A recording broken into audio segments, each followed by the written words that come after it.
Hola a todos, yo soy el profesor Pedro Pieruzzini del Departamento de Fisiología de la Facultad de Medicina de la Universidad de los Andes. Y en este segmento vamos a disertar acerca de la circulación arterial cerebral.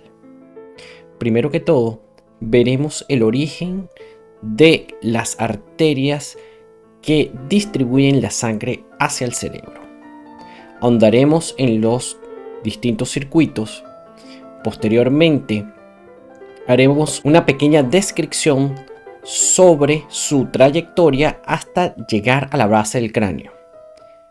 Luego veremos cómo estos circuitos se anastomosan y dan las diferentes ramas, tanto en su recorrido como ya a partir de esa anastomosis.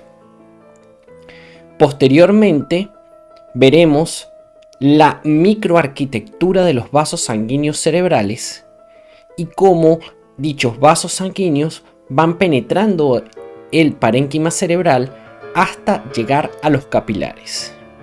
Haremos también una discusión sobre las particularidades de la circulación cerebral comparándola con la de otros lechos a nivel del cuerpo humano. Sin más preámbulo, comenzamos. La primera pregunta que tenemos que hacernos es: ¿de dónde parten las arterias que irrigan al cerebro? Y eso lo podemos evidenciar a el lado izquierdo de sus pantallas. Las arterias que irrigan al cerebro parten desde el arco aórtico. Pero hay diferencias entre las que van del lado derecho con las que van del lado izquierdo con respecto a su configuración. Del arco aórtico, a nivel del lado derecho, emerge lo que se denomina el tronco arterial brachiocefálico. Este tronco arterial brachiocefálico posteriormente se divide y da la arteria carótida común y la arteria subclavia derecha. La arteria carótida común asciende por el cuello y aproximadamente en la tercera vértebra cervical se divide en arteria carótida externa y arteria carótida interna. La arteria subclavia derecha asciende a través de los agujeros transversos de las vértebras cervicales en su vía hacia la base del cráneo. Podemos evidenciar esto en este corte. Ven ustedes que aquí hay una visión lateral derecha de las estructuras vasculares y vemos cómo se encuentra la bifurcación de la arteria carótida común a nivel más o menos de la tercera vértebra cervical. Y ven ustedes cómo asciende la arteria vertebral a través de los agujeros transversos de las vértebras cervicales. Y esta arteria vertebral parte de la arteria subclavia derecha. Luego de la bifurcación de la arteria carótida común, se divide en la arteria carótida externa, que irrigará la piel y el tejido subcutáneo de la cara y del cráneo en su parte anterior, y pues varias estructuras viscerales, tales como la tiroide. Y la arteria carótida interna asciende en su recorrido hacia la base del cráneo, en donde penetra a través del canal de la arteria carótida o el canal carotidio, describiéndose allí un recorrido que ahondaremos más adelante. Ven ustedes que la arteria carótida interna ingresa hacia la base del cráneo por ese canal carotidio y la arteria basilar lo hace a través del agujero magno o agujero occipital. Y posteriormente, esas arterias vertebrales se unen formando una arteria denominada arteria basilar que yace en el clivus. Con respecto al lado izquierdo, tanto la arteria carótida común como la arteria subclavia parten directamente desde el callado de la aorta. Es decir, son ramas directas del callado de la aorta. Entonces podemos determinar que hay un circuito denominado circuito anterior, que sería el circuito carotídeo, dado por la carótida interna, y circuito posterior, que sería el circuito vertebral, que es rama directa de las arterias subclavias. Ahora, teniendo una visión pero lateral izquierda, observamos cómo parte la carótida común y la arteria subclavia directamente del arco de la aorta. Y observamos el ascenso de la arteria basilar a través de los agujeros transversos de las vértebras cervicales. Ahora bien, si continuamos el recorrido de la arteria carótida interna, que es rama de la arteria carótida común, observamos que se puede dividir en varias partes. Tenemos un segmento cervical, un segmento petroso, un segmento cavernoso y un segmento cerebral.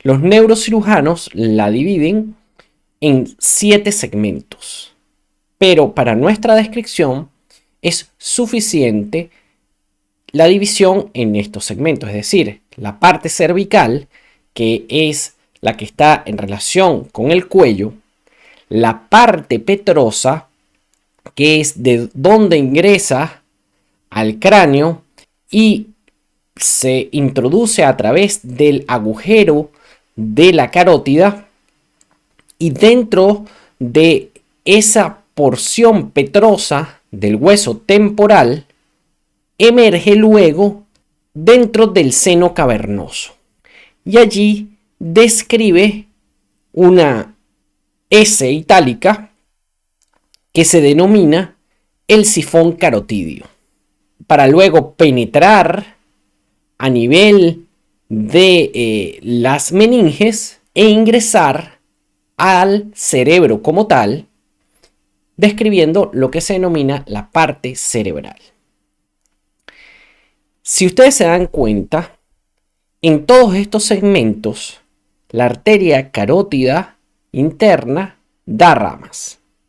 Por ejemplo, en la parte petrosa tenemos las ramas denominadas carótico-timpánicas.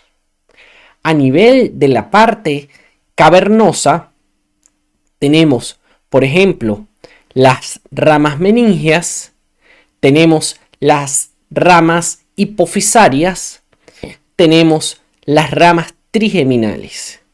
Y a nivel de la parte cerebral, la primera rama que se describe es la rama oftálmica, teniendo también ramas hipofisarias. En esta visual podemos observar el recorrido del sifón carotídeo, que sería el segmento intracavernoso, que está en el seno cavernoso. Y ven ustedes que al ingresar ya a la base del cráneo, primero se dirige hacia adelante y luego nuevamente retorna hacia posterior, emergiendo internamente a las apófisis clinoides anteriores. Esa emergencia que se puede observar aquí en la parte superior derecha de sus láminas es lateral al nervio óptico. A este nivel emite la arteria oftálmica que acompaña al nervio óptico. Continúa su trayectoria lateral al nervio óptico y al quiasma óptico, y en ese momento, luego de dar la rama oftálmica, comienza a dar sus siguientes ramas. podemos observar aquí en este corte coronal cómo está el segmento rodeado del seno cavernoso, en el cual se pueden observar también las ramas de los nervios craneales que pasan por allí, que son la rama oftálmica del quinto, el sexto y el tercer nervio craneano. Y ven ustedes que aquí es como si cortásemos más o menos en esta dirección. Vemos el segmento que asciende, que viene de la porción petrosa, y posteriormente vemos el segmento que está dentro como tal del cerebro. Es decir, que subyace o reposa sobre la pared superior del seno cavernoso. A este nivel podemos observar también como relación lo que se denomina el diafragma celar. Una vez que la arteria carótida ingresa al cerebro, comienza a dar sus ramas. La primera, la rama oftálmica. Posteriormente da la rama denominada arteria cerebral anterior, la arteria comunicante posterior.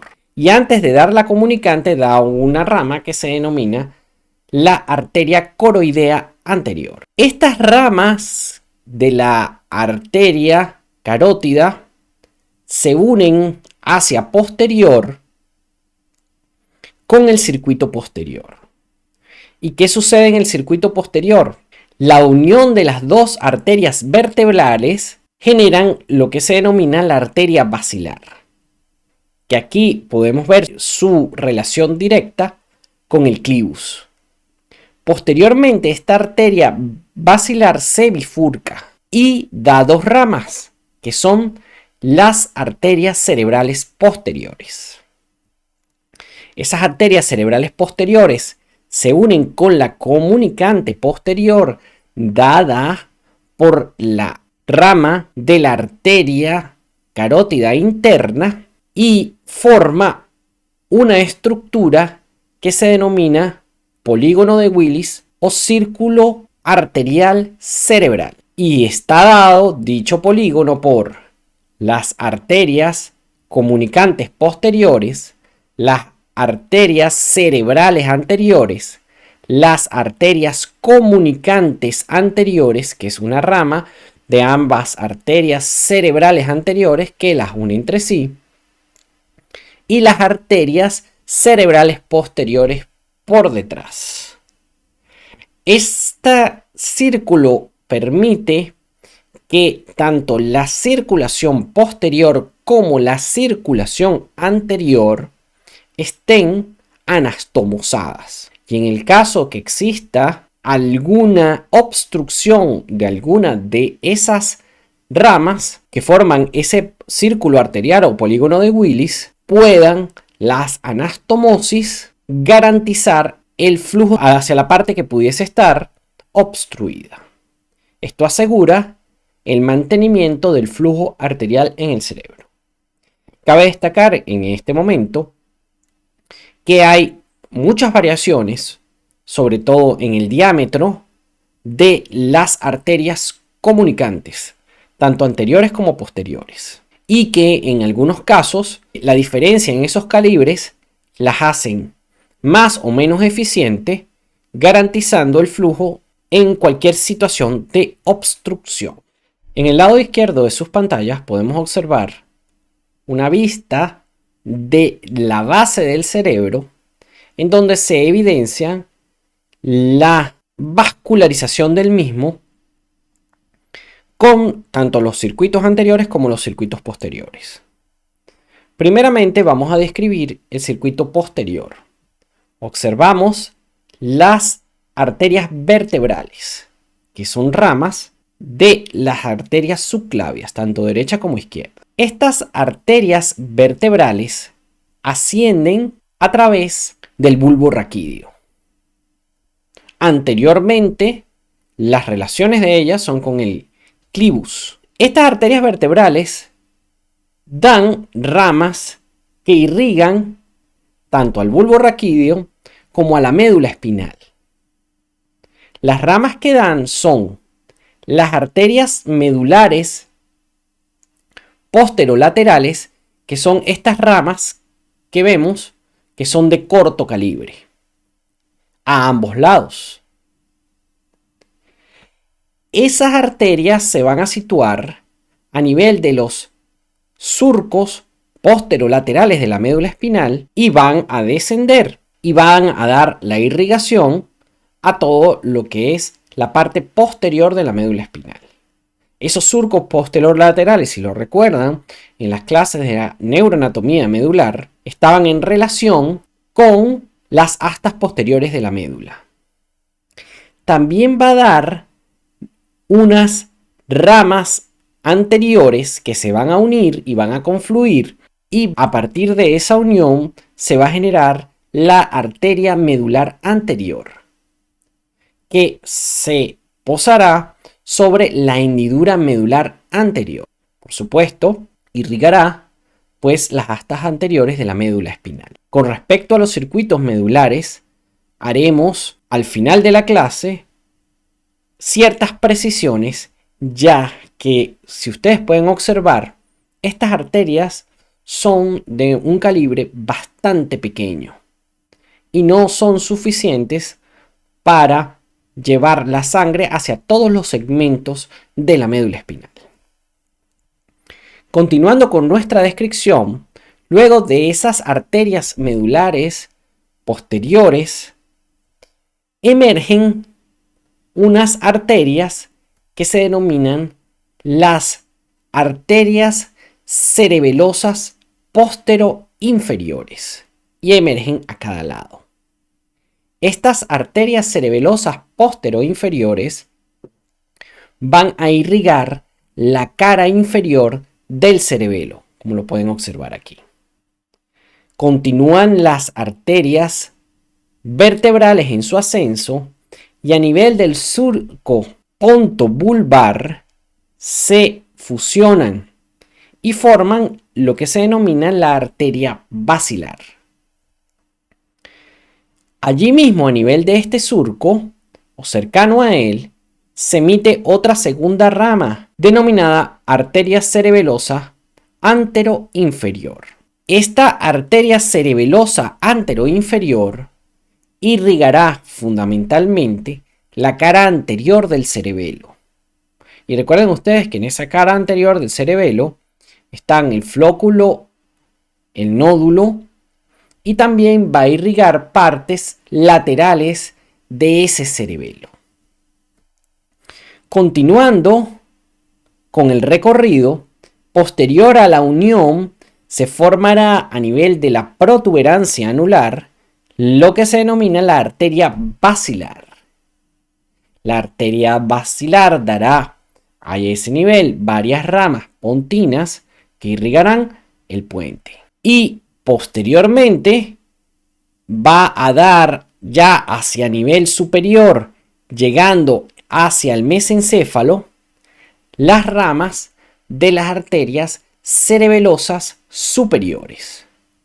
Entonces, como ramas importantes de las arterias vertebrales, tenemos la cerebelosa postero-inferior.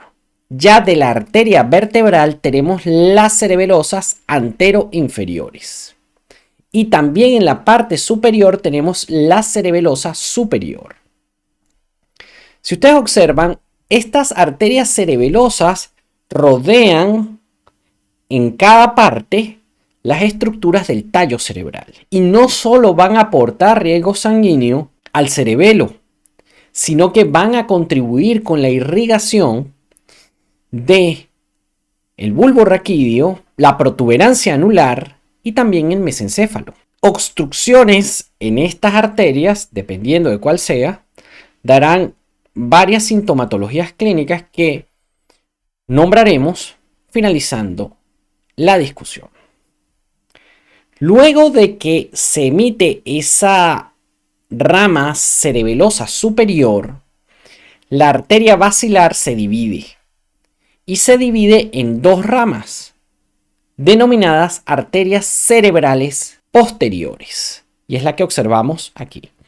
que se distribuye fundamentalmente sobre las bases de los temporales y el lóbulo occipital. A este nivel podemos evidenciar las carótidas internas en su recorrido intracerebral que se encuentran seccionadas.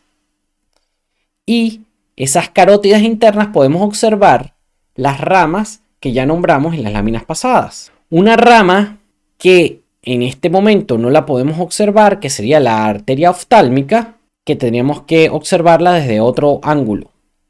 Pero aquí podemos observar la arteria comunicante posterior, podemos observar la arteria cerebral anterior y ven ustedes que la arteria cerebral anterior se relaciona superiormente con el nervio óptico.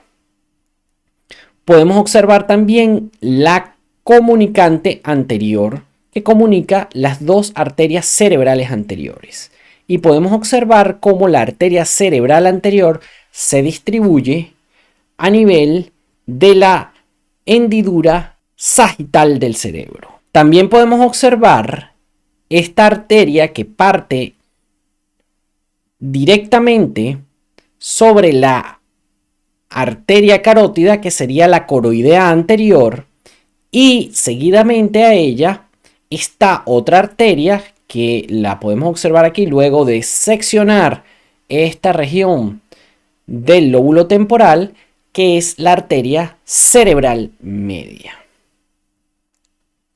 De esa arteria cerebral media, pues tenemos varias ramas y de cada una de esas arterias, tanto las cerebrales anteriores, medias y posteriores, tenemos varias ramas que vamos a discutir más adelante. Pero lo importante aquí es observar cómo es la conformación de ese polígono de Willis o círculo arterial cerebral. Teniendo ya una visión más amplia sobre la distribución de la irrigación a nivel cerebral, podemos clasificar en categorías a esas arterias que irrigan al prosencéfalo.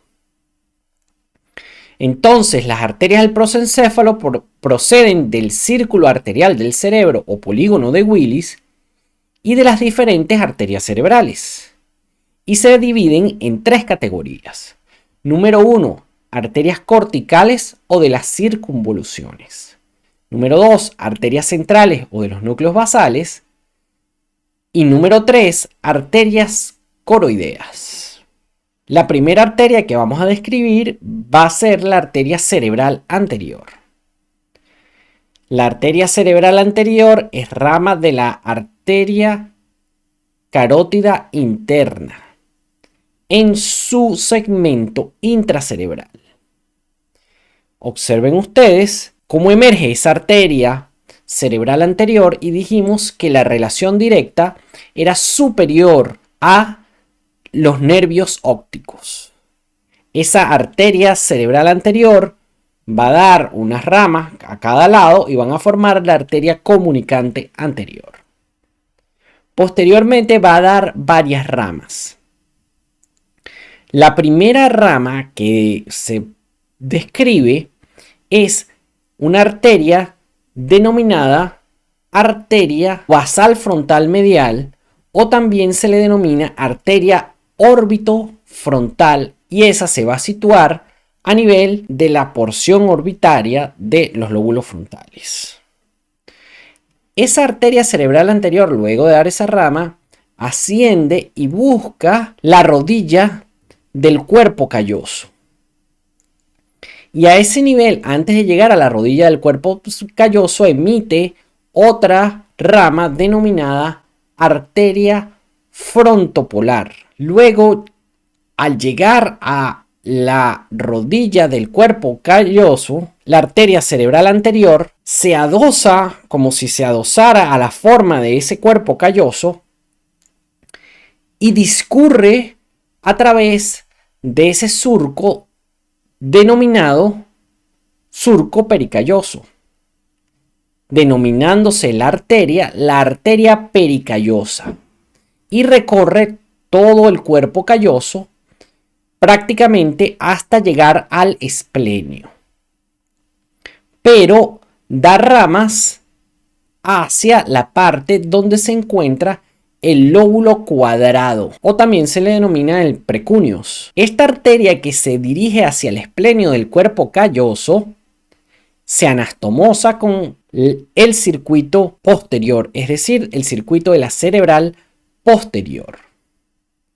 También es rama de esa arteria cerebral anterior otra arteria y asciende desde esa arteria denominada pericallosa, asciende más hacia superior o más hacia dorsal, para ser más específico, y da una rama denominada arteria calloso marginal. Y esas son las ramas fundamentales de la arteria cerebral anterior. Vista desde inferior, podemos observar su relación directa con ¿quién? Con la parte superior del quiasma óptico. Aquí está dicha arteria seccionada. Y vemos cómo en un corte sagital podemos observar las arterias que ya describimos. Tanto la orbitofrontal, la frontopolar, la arteria calloso marginal y la arteria pericallosa, que dijimos que se anastomosaba con el circuito posterior. Con esta distribución podemos inferir que la arteria cerebral anterior irriga las partes mediales de los lóbulos frontales y parietales y la parte interna de la órbita. La siguiente arteria a describir es la arteria cerebral media. La arteria cerebral media emerge y en algunos textos anatómicos se describe como una prolongación de la arteria carótida interna. Entonces la podemos observar aquí. Aquí ya la carótida interna ha dado la rama cerebral anterior que acabamos de describir, ha dado la comunicante posterior y podemos observar aquí con muchísimo detalle la arteria coroidea anterior, que va hacia los plexos coroideos. Después de originar esa arteria, la carótida se continúa como si fuese la prolongación de la carótida, esta arteria cerebral media. Importante de esta arteria cerebral media es que emite primariamente unas ramas que son ramas profundas y perforantes. Y esas ramas van hacia los cuerpos estriados y hacia la cápsula interna.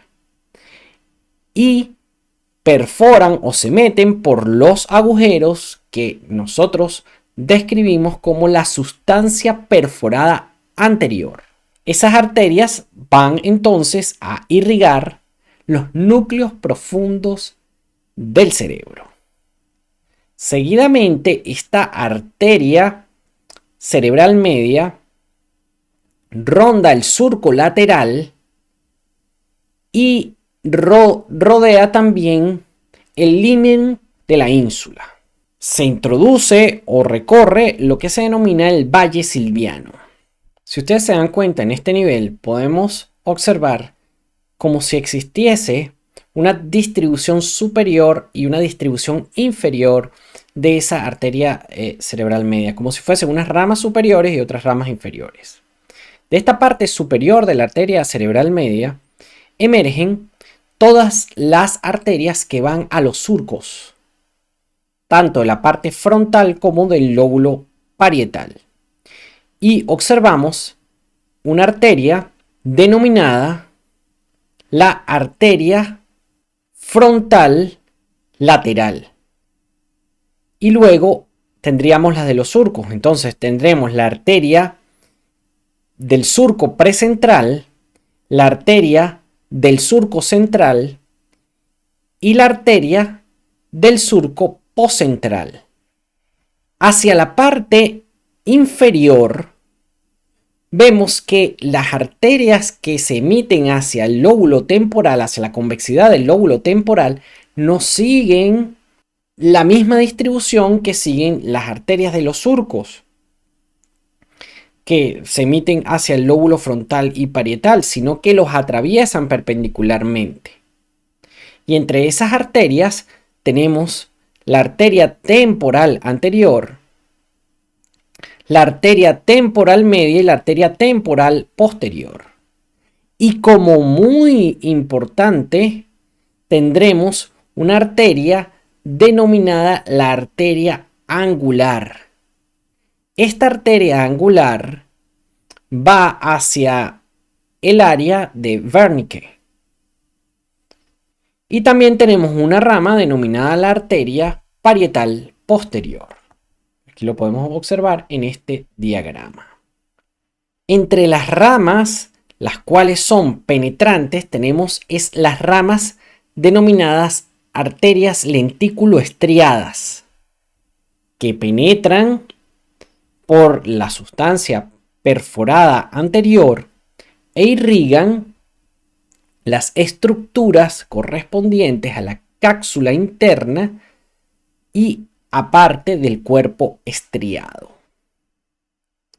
Y observen ustedes aquí donde se puede evidenciar con mucha mayor especificidad esa división que hicimos de una parte superior y una parte inferior. Ahora bien, el circuito posterior, que viene siendo rama de la arteria basilar cuando ésta se bifurca, podemos observarlo a este nivel. Y vemos cómo ese circuito posterior va a suplir a la parte inferior o basal del lóbulo temporal y la parte medial del lóbulo occipital. Observamos a este nivel arterias temporales anteriores, medias y posteriores, y observamos también las ramas que son las ramas occipitales.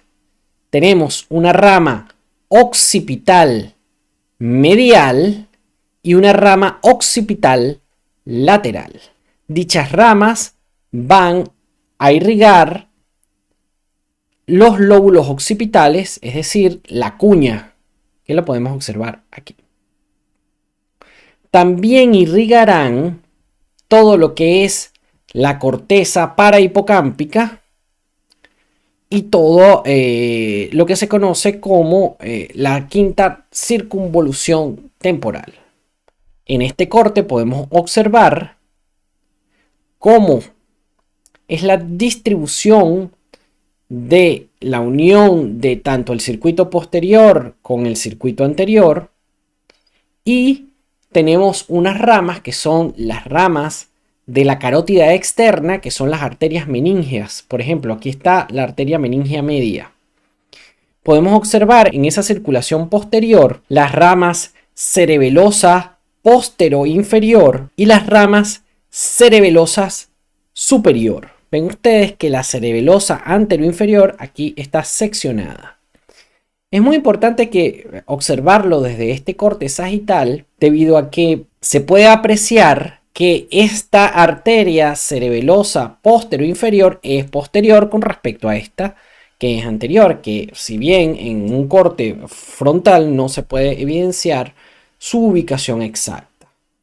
Esta arteria, la cerebelosa postero-inferior, tiene el acrónimo de PICA, Postero Inferior Cerebral Artery.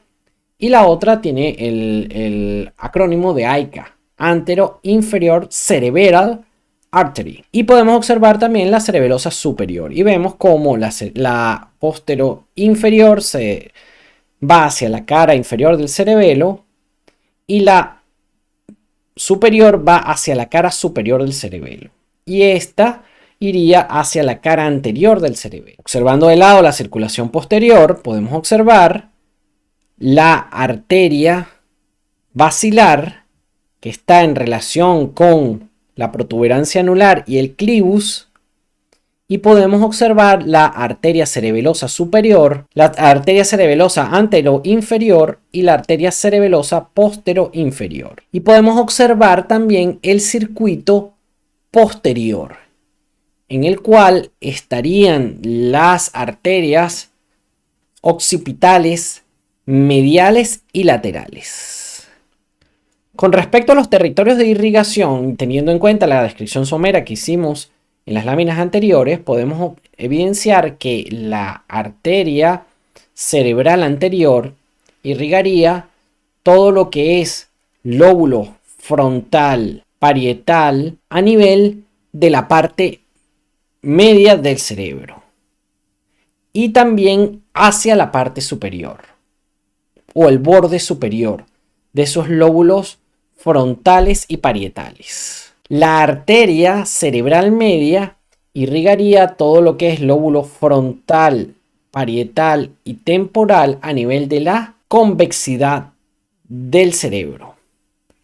Y la arteria cerebral posterior irrigaría toda la base del lóbulo temporal, exceptuando el polo anterior de ese lóbulo temporal que es irrigado por la arteria cerebral media, e irrigaría todas las bases tanto de las cortezas hipocámpicas, parahipocámpicas, el giro fusiforme, etcétera, etcétera, etcétera. ¿Por qué es importante conocer esto? Porque primariamente son sitios de lesión cada una de las arterias cerebrales y dependiendo de la clínica que evidencia el paciente, se puede localizar con mucha certeza los territorios vasculares a los cuales la lesión se encuentra asociada.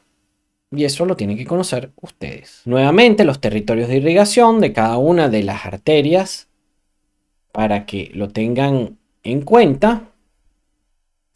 Y pues ya con color, el circuito anterior del cerebro y el circuito posterior. Y entre esas, la arteria cerebral anterior, la arteria cerebral media y la arteria cerebral posterior. Aquí tendríamos la arteria cerebral media, aquí la arteria cerebral anterior y toda esta zona la arteria cerebral posterior. Ahora bien, cuando las arterias rodean, por ejemplo, en este caso la arteria cerebral media, rodean a esas circunvoluciones, van emitiendo ramas que son ramas penetrantes y se dividen esas ramas en arterias cortas que terminan en la sustancia gris y arterias largas que se extienden hasta la sustancia blanca central pero nunca penetran los cuerpos estriados. Las que penetran los cuerpos estriados, recuerden ustedes que eran esas arterias penetrantes, que muchas eran ramas de la arteria cerebral media y esas eran las llamadas lentículo estriadas. También hay arterias penetrantes, ramas del circuito posterior, que se introducen por la sustancia perforada posterior. Y recuerden ustedes que la sustancia perforada posterior estaba entre los pedúnculos cerebrales. Una vez que esas arterias se van distribuyendo a nivel de esa corteza, van disminuyendo su diámetro. Y ellas recorren la superficie cerebral dentro del espacio denominado espacio subaracnoideo, porque se encuentra entre la aracnoides y la pia madre. Nosotros tendremos una clase en la cual discutiremos solamente de meninges craneanas y pues en este momento solamente vamos a nombrarlo y tenerlo en cuenta. Una vez que discurren hacia allí, penetran unas, como lo vimos, ramas cortas o ramas largas y penetran hacia ese parénquima cerebral y se forma una estructura alrededor de ellas que se denomina espacio perivascular. Ese espacio perivascular lo describiremos con mucho detalle en próximas disertaciones. Lo importante aquí es que tengan en cuenta que dichas arterias se van ramificando hasta llegar a capilarizarse y van ingresando al parénquima cerebral. Por esta zona circula líquido cefalorraquídeo y por estas zonas de los espacios perivasculares también.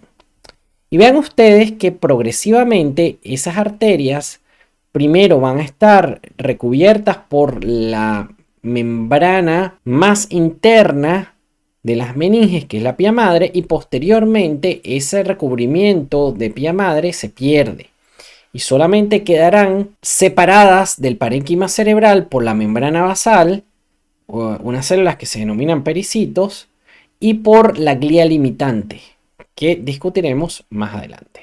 ¿Para qué nos sirve haber descrito la circulación cerebral como la describimos? Primero que todo sirve porque tenemos siempre que tener en cuenta que la circulación es indispensable para mantener la viabilidad de un tejido, porque la circulación lleva nutrientes y oxígeno y extrae desechos y dióxido de carbono. Y el objetivo fundamental a nivel de todos los tejidos es el mantenimiento de las características físico-químicas del medio interno que rodea a esas células de manera constante. A nivel de la circulación cerebral hay particularidades que hay que tener en cuenta. Las arterias, a medida que se van ramificando sobre la superficie del cerebro, como lo observamos en la lámina pasada, estaban rodeadas por una membrana o unas células que formaban parte de la membrana más interna y ellas subyacían sobre un espacio denominado espacio subaracnoideo que estaba lleno de líquido cefalorraquídeo. Esa membrana más interna formaba parte del recubrimiento de esas arterias y a medida que se metían en el parénquima cerebral se iba perdiendo. Esa estructura de las células o ese recubrimiento celular que lo podemos evidenciar aquí en azul es el recubrimiento pial. Entonces podemos observar cómo a medida que las arterias van penetrando dentro del parénquima van cambiando su configuración morfológica. Es decir, que van cambiando su función. Es decir, que no son las mismas células y la misma configuración a medida que se van adentrando dentro del parénquima. Primero tenemos las arterias o la arteriola pial. Ven ustedes que esta arteriola tiene una lámina elástica que separa el endotelio de una lámina muscular. Y esa lámina muscular está inervada por unas terminales nerviosas que vienen en el acompañamiento desde la arteria carótida interna y que van distribuyendo esas ramas del sistema nervioso autónomo. Es decir, que el sistema nervioso autónomo tiene injerencia sobre la circulación de esas arteriolas piales. ¿Qué sucede en la configuración? Hay células musculares, es decir, que esas arteriolas tendrán la capacidad de contraerse. Cuando observamos una arteriola penetrante, vemos que hay un cambio en la configuración de esa arteriola. Ya esa lámina elástica no está, sino que solamente el endotelio. Y a nivel muscular, varias capas de células musculares se reducen prácticamente a una sola capa de células musculares. Pero continúa la inervación por parte de terminales nerviosas autonómicas. Y esta sería la arteria penetrante que vemos a este nivel. Ven ustedes que todavía hay rastros de recubrimiento pial, pero ese recubrimiento no es tan abundante como en la parte superficial del cerebro. Ven ustedes también que aquí alrededor de esa arteriola penetrante están formándose por los astrocitos una estructura que se denomina la glía limitante. Y entre la membrana basal de las células musculares de esa arteriola penetrante hay un espacio. Ese espacio se denomina espacio perivascular. Y por allí, por ese espacio, circula líquido cefalorraquídeo. Aquí tenemos un macrófago que está en ese espacio perivascular. Ven ustedes que ya de aquí hacia adentro estaría el parénquima cerebral, que sería esta parte de aquí, que sería esto que se ve negro. Si seguimos ahondando y ahora de las arteriolas penetrantes nos vamos hacia las ramas más profundas, observamos las arteriolas intraparenquimatosas. Ahora, estas arteriolas ya no están rodeadas por varias capas de células musculares, sino por una sola, ¿ven? Y su superficie endotelial. Y además de esto, la glía limitante las rodea completamente. El espacio perivascular que habíamos descrito en la anterior arteriola, que sería la penetrante, ya no se encuentra, sino que ese espacio está prácticamente sellado por las prolongaciones de los astrocitos. Es muy importante observar también que ese espacio se encuentra también tapizado por unas terminales nerviosas que ya no son las del sistema nervioso simpático, sino que son terminales fundamentalmente adrenérgicas que parten desde los núcleos del RAFE. Ustedes deben recordar la ubicación de esos núcleos del RAFE. De esa arteriola intraparenquimatosa deriva los capilares cerebrales. Y ya esos capilares cerebrales van a tener otra configuración histológica. ¿Cuál sería la configuración histológica de los capilares intracerebrales? Pues que en vez de las células musculares van a tener unas células excéntricas que tienen también capacidad contráctil que se llaman pericitos, rodeadas obviamente de una membrana basal, y ya la glía limitante establece una mayor compactación alrededor de esa membrana basal y también habrá la inervación por parte de terminales nerviosos de los núcleos profundos, fundamentalmente de estos núcleos del RAF. Toda la circulación cerebral está hecha para finalizar a este nivel de los capilares y posteriormente ser recogida por las vénulas, y las venas darán a las venas, etcétera, etcétera, que discutiremos en la próxima entrega, pero tienen que tener en suma importancia estos aspectos morfológicos, porque de estos aspectos morfológicos es que van a partir las discusiones sobre la circulación del líquido cefalorraquídeo a estos niveles.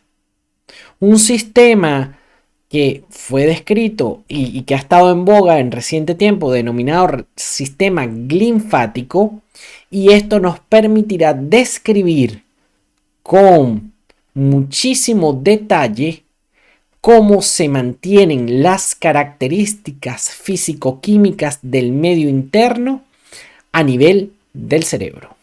Todo esto genera lo que se denomina la unidad neurovascular. Esta unidad neurovascular parte, por supuesto, de las arterias que acabamos de describir, que subyacen en la superficie por dentro del espacio subaracnoideo, como lo podemos ver aquí. Comienzan a dividirse las arteriolas hasta llegar a las arteriolas intraparenquimatosas. Y vemos nosotros la aparición de las estructuras de la glía limitante que forman los pies chupadores de los astrocitos. Posteriormente, estas arteriolas penetrantes se capilarizan y forman los capilares.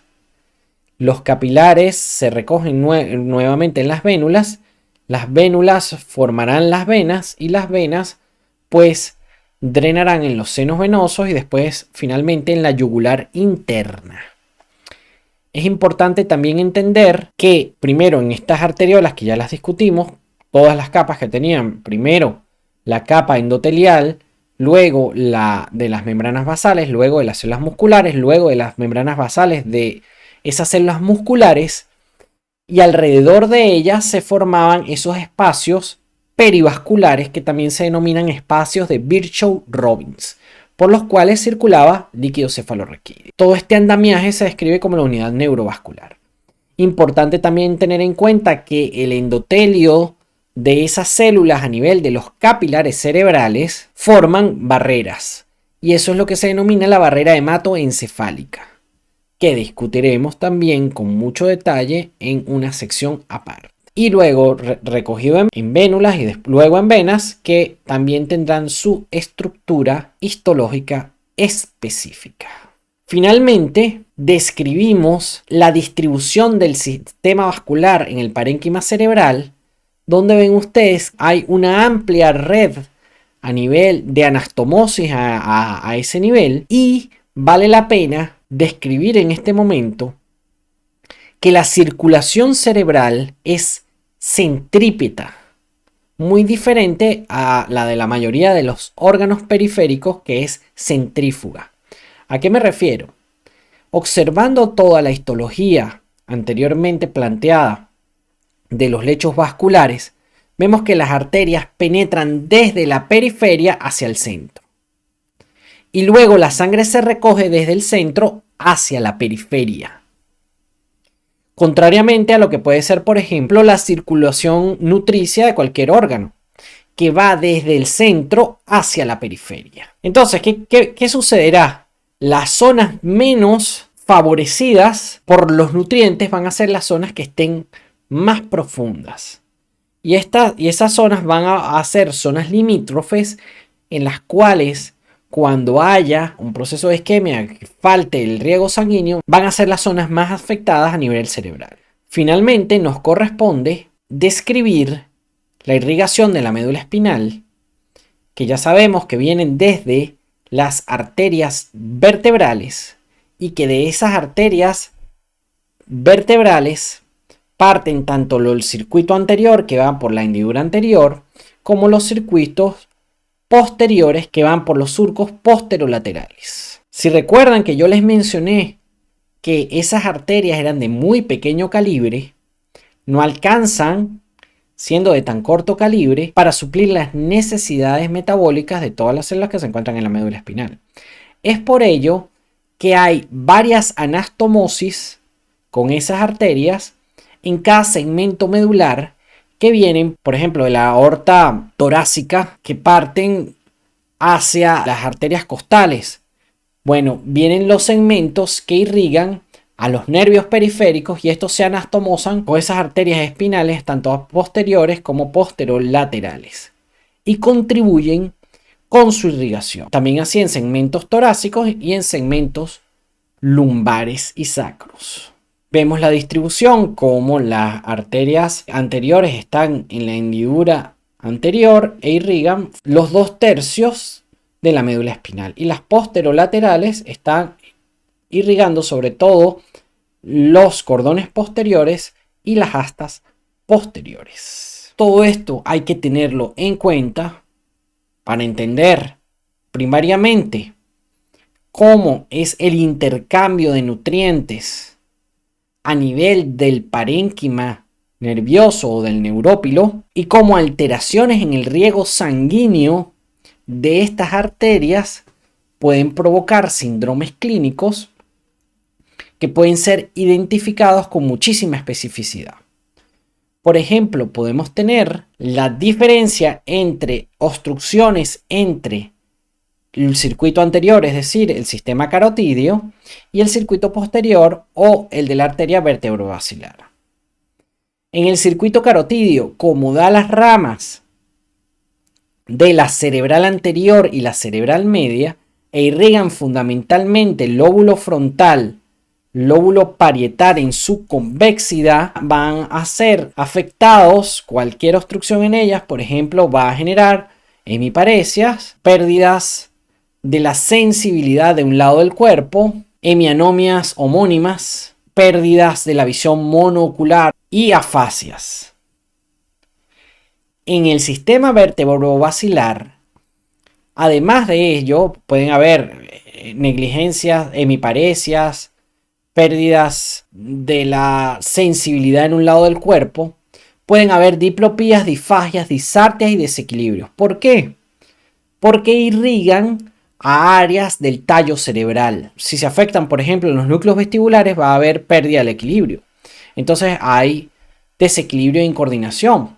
Puede haber incoordinación, ¿por qué? Porque también son las que irrigan al cerebelo. Y el cerebelo, como lo veremos en nuestras clases de motor, está relacionado con la ejecución de movimientos finos.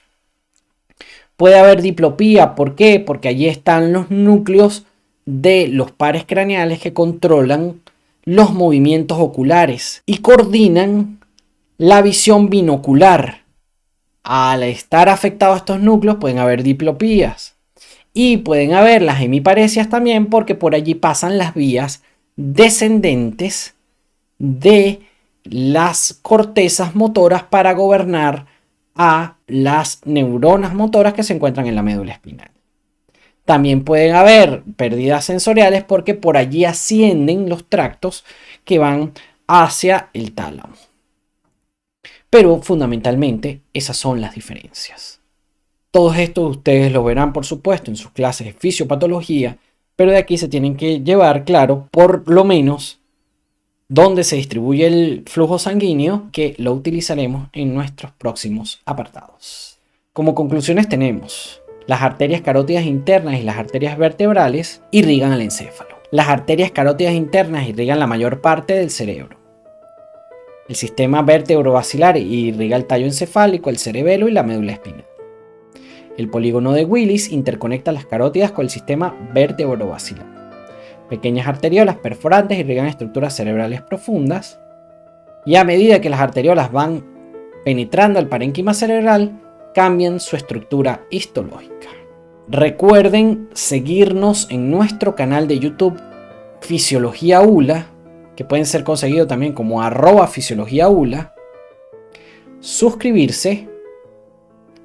Si les ha gustado el video, darle un like, de manera que el algoritmo de YouTube lo comparta con todo el que esté interesado, y compartirlo entre sus compañeros para que a todos llegue la información. Ha sido de verdad un gran placer para mí compartir con ustedes el maravilloso mundo de la fisiología, y espero verlos en una próxima oportunidad en donde estaremos disertando acerca de la circulación venosa. Hasta entonces.